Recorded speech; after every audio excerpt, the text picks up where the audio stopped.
For Creamer Media's Polity, I'm Shannon de Rehove. Former Commodities trader turned author Howard Feldman joins me to discuss his autobiography, Carry On Baggage. You describe your first book, Carry On Baggage, as a sort of autobiography about a man who thought he travelled light. Why do you describe it as such? I'm firstly quite skeptical about the whole concept of autobiography and the concept of non-fiction, because everything that is written with perspective. And my childhood in my home might be exactly the same as my siblings' childhood, but yet we all have our own perspective, we all have our own narrative and our own truth. So that's why I called it a sort of autobiography, because somebody growing up with me could have had a completely different experience given the same set of circumstances. The reality is that I did think I travelled light, and going on to that second part of it, I had a concept that I was happy-go-lucky in a way. Nothing touched me, nothing really penetrated, until I realised that in fact the baggage that I was carrying with me and the banner that I was holding was getting too heavy and it needed to be put down. And that's why the concept of thinking that I travelled light. I certainly wasn't. A recurring theme throughout the book is your role as a banner holder. What do you mean by this?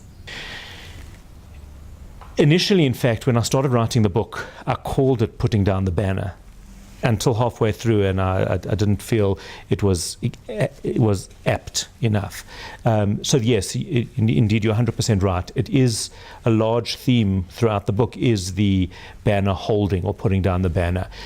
Part of what I experienced was the banners that we hold, and I think everybody has these, is a reflection of what we need everybody to see. And what we hold right on our banner is very important as in terms of perception. My problem was I was writing something on my banner, some of which was accurate, some of which did reflect on exactly who I was, but some of it didn't. And some of it was really what I needed other people to see. I needed an external validation of my own success. I needed other people to look at my banner and say, wow, he's really successful. So it became about the banner, not about me. So yes, part of this process was my lowering of the banner and saying, right, this is who I really am, and I need to be okay with that, because it's simply not really possible for me to go on like this. And I think that we all hold banners, and it's not only business people that do. It's soccer moms, it's church leaders, synagogue leaders, rabbis. It's so many of us are holding up a banner that are saying, I need to be this. Please look at me, and I'm perfect. I'm the perfect mom. I'm the perfect father. I'm the perfect business person. And until there's an acceptance of what reality is, that in fact maybe we're a little bit imperfect, and sometimes we're good at what we do, and sometimes we aren't, then I think that banner ultimately does become too difficult to hold. And if it doesn't, it certainly prevents you from having real relationships with those around you. The story ultimately reveals your decision to lower your banner. How has your life changed during this time? How have your family reacted to this change, both in you personally and in your lifestyle? I think that the decision to lower the banner was in some way not really my decision. Or perhaps it was, and I took those opportunities. I had 2 criminal attacks on myself, and that gave me a very different perspective. The first one I managed to move straight on with. I did the Superman thing. I held up the banner. I was back at work. It didn't touch me effectively, even though of course it did. The second one, I wasn't able to continue that facade, and therefore had to stop and say, whoa, what is this all about? And ultimately that impacted on my business as well, because we were caught in this very difficult commodity cycle. China was buying less material, there was pressure on prices. It became more and more stressful, more of a pressure cooker. And I had to stand back and say, hold on, what is my perspective here? Is this something that I really want to do? Do I want to continue and perhaps destroy myself and everybody around me for this goal? What is this goal, and what are the values really that I am living up to, and what am I aspiring to? So I did make the choice, but in many ways it happened to me.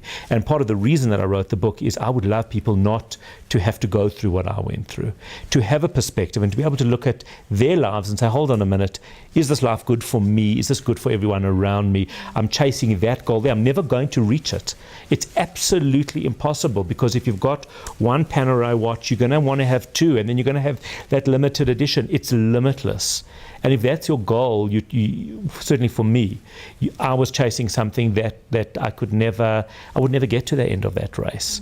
So part of writing that book, and I think I wrote the book for many different reasons. Some of it was obviously my own story. It was an outpouring. It was cathartic, and I needed to write it for myself. But as I started going through this, I realized how many people could benefit. When I started opening my eyes to those around me, it became so clear to me that so many people could benefit from this message that said, hold on a minute, what exactly are you doing, and how do you balance this a little bit better? How do you prioritize? How do you make sure that you don't get lost along the way? And not seeing that as a weakness. Well, that's exactly right. So I saw sleep as a weakness. I saw everything that was human, emotion, weakness, was of fear, any form of human attribute was weakness. And then you build the Superman culture, and we're not Superman. We're real people, and that there's a beauty in that. That's the magnificence of who we are as people. But I wasn't able to see that, and I think many people aren't able to see it. We almost become caricatures of what we're trying to achieve. How did your family react to this? It was difficult for them. It was difficult. I think in some ways for my wife it was both. She gained from the fact that I became more human, but it was obviously very difficult. I became a different person to one that she had married. So suddenly I became a little bit more vulnerable. And although perhaps she had spent her whole married life wanting that, when it does happen, that becomes a little scary. For my children, I would say something very, very similar. This was almost become a joke in the family, is this old dad or new dad? Because old dad would never tolerate this, and old dad would certainly sort that out. New dad seems to be a little bit different to that, softer around the edges, and sometimes that's a bit scary because they want me to be old dad. And I think for my older kids who have seen me as that, I don't want to say icon because I think that's a bit arrogant, but for kids I suppose that's not. They saw me in a certain way, and then all of a sudden I was now a little bit more unsure. And of course I've been through something myself, so it's taken time to find my own feet. Have I had to find my feet? Have I even found them? I'm not sure, but it's a journey and it's a process. So I think it has been difficult for them, but ultimately I think everybody will be better off for it. Why did you decide to write an autobiography? What do you hope readers will learn from your experiences, and what do you hope your children will learn from you? So I think I started writing it for myself. It was a difficult time for me. We were away, we were actually out of South Africa, and I just sat down. I had a need to write. I've always loved writing. It's always been my first passion. And that's part of the message of the book, in fact, because I buried it. I buried this passion for 20 years. And the minute I started writing, it literally poured out. I wrote the book in 12 weeks. That's how much I needed to write. But as I started doing it, I realized the benefit that this could have for other people. And as I said earlier, it's hopefully to give the message that number one, failure is actually okay. We read so many books about success and how we achieved this and how everybody's achieved that, and they built this and they built this. Well, this is a book ostensibly about a failure, but I'm hoping that we'll be able to see the irony of it, that through the failure came success in terms of being a real human being, rather than being a veneer of a person who appears to be successful. So although the book is about failure, I hope it is perceived as something a little bit different. So I started writing it for myself, but again, I do believe that people can benefit, and the responses that I've got have been very, very interesting. That it's really impacted on people who have looked at it and said, wow, you should start a movement. No, I'm not starting a movement, but it's that sort of an idea that this is an important message, and so many people, so many of us are caught up in it, and it's so difficult to lower that banner because we're trapped. So I had a cataclysmic event, and again, as I said earlier, I'm hoping that other people won't have to have that. They'll be able to read it, and even if they do it slowly and incrementally, and just take something out of the book, to be able to say, I'm going to gain from this message, from his experience. And I was very harsh on myself in the book, and I'm hoping that that's a message as well to people, that it's actually okay to look back on yourself, in your own life, and say, I haven't done everything great. There's certain things that I haven't done well, but it does. In fact, my mother phoned me after she read the book, and she was devastated by a scene where I described my now 13-year-old, but as I finished writing, was 12, and I said, I don't remember holding him as a baby. I have no recollection. I was so busy working and traveling and pushing and building that I don't remember holding him. And she said that was the most devastating thing she's ever read. And I said, but I'm so fortunate. I'm 46 years old, and he's only 12. I can rectify it. So I can never go back to him as a baby, and that perhaps will always be a loss and a longing. But at the same time, I can have a great relationship with him now. And it's not that I'm 89 years old and he's an adult and living his own life. We can fix certain things. We can rectify certain things. We can make changes. And that's really the message of the book that I would like to get across. Describe your day-to-day working life as a commodities trader. Do you ever miss trading? Why were you called the King of Chrome?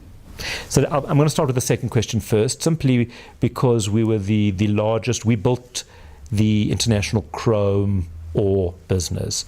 When we started in the commodity space, it was really not a very well traded product. The chrome ore is used to make ferrochrome, which is used to make stainless steel, which is obviously a critical component in global economy.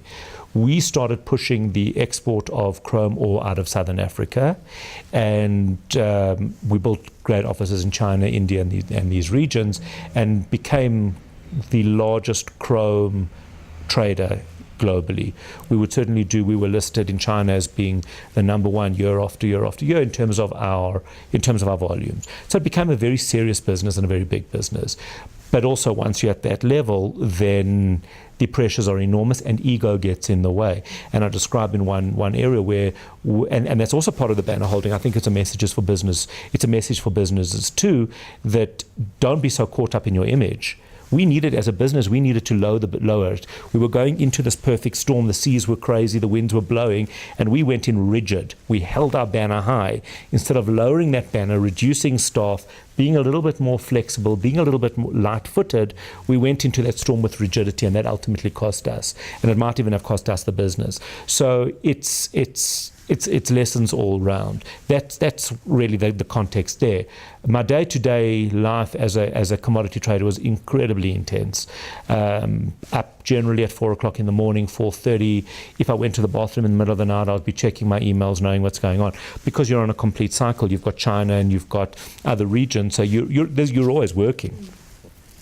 I would probably receive about 250 emails a day, all of which I would try and go through. Some of it was to staff, but I would like to see what was going on, if there was a shipment going wrong, what was happening there. So it's a lot of speaking to people, dealing with people overseas, an enormous amount of traveling. I was away from home, I would say every second week I was traveling somewhere for a few days, for a week, whether it was a place like Madagascar, India, or Europe, or the US, China. So traveling extremely heavily, a very, very heavy travel schedule, and then trying to balance everything else at home. We've got 5 kids, so trying to keep a marriage intact, trying to keep connected with all of with the children. The pressure is absolutely enormous, and very often in a commodity environment, something gives, and it's very often the family. And again, that's the message that I want to put across. So there's very little, it's very trendy to speak about work-life balance. In commodity trading, it's a bit of a misnomer. What do you hope to achieve in the future?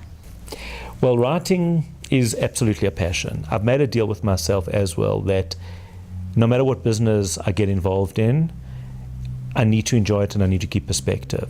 So I'm looking at different business, and obviously I enjoy business. I enjoy business. I enjoy writing. I enjoy media. I enjoy a fair range of activities. But whatever I do get involved in, I want to be able to. I think it's so important to enjoy it, to be passionate, and to not lose yourself along the way. And obviously, it's a privileged position. I do appreciate that. I'm not blind by the fact that for many people, the first priority is putting food on the table, and obviously welfare of your family is first and foremost. It's a luxury, it's a first world problem. But given my experience, that is my goal, is to try and balance my life, even though I'm not such a balanced human being naturally, balance my life and to try and be passionate about whatever I do. That was Howard Feldman, former commodities trader, speaking to Creamer Media's Polity about his autobiography, Carry On Baggage.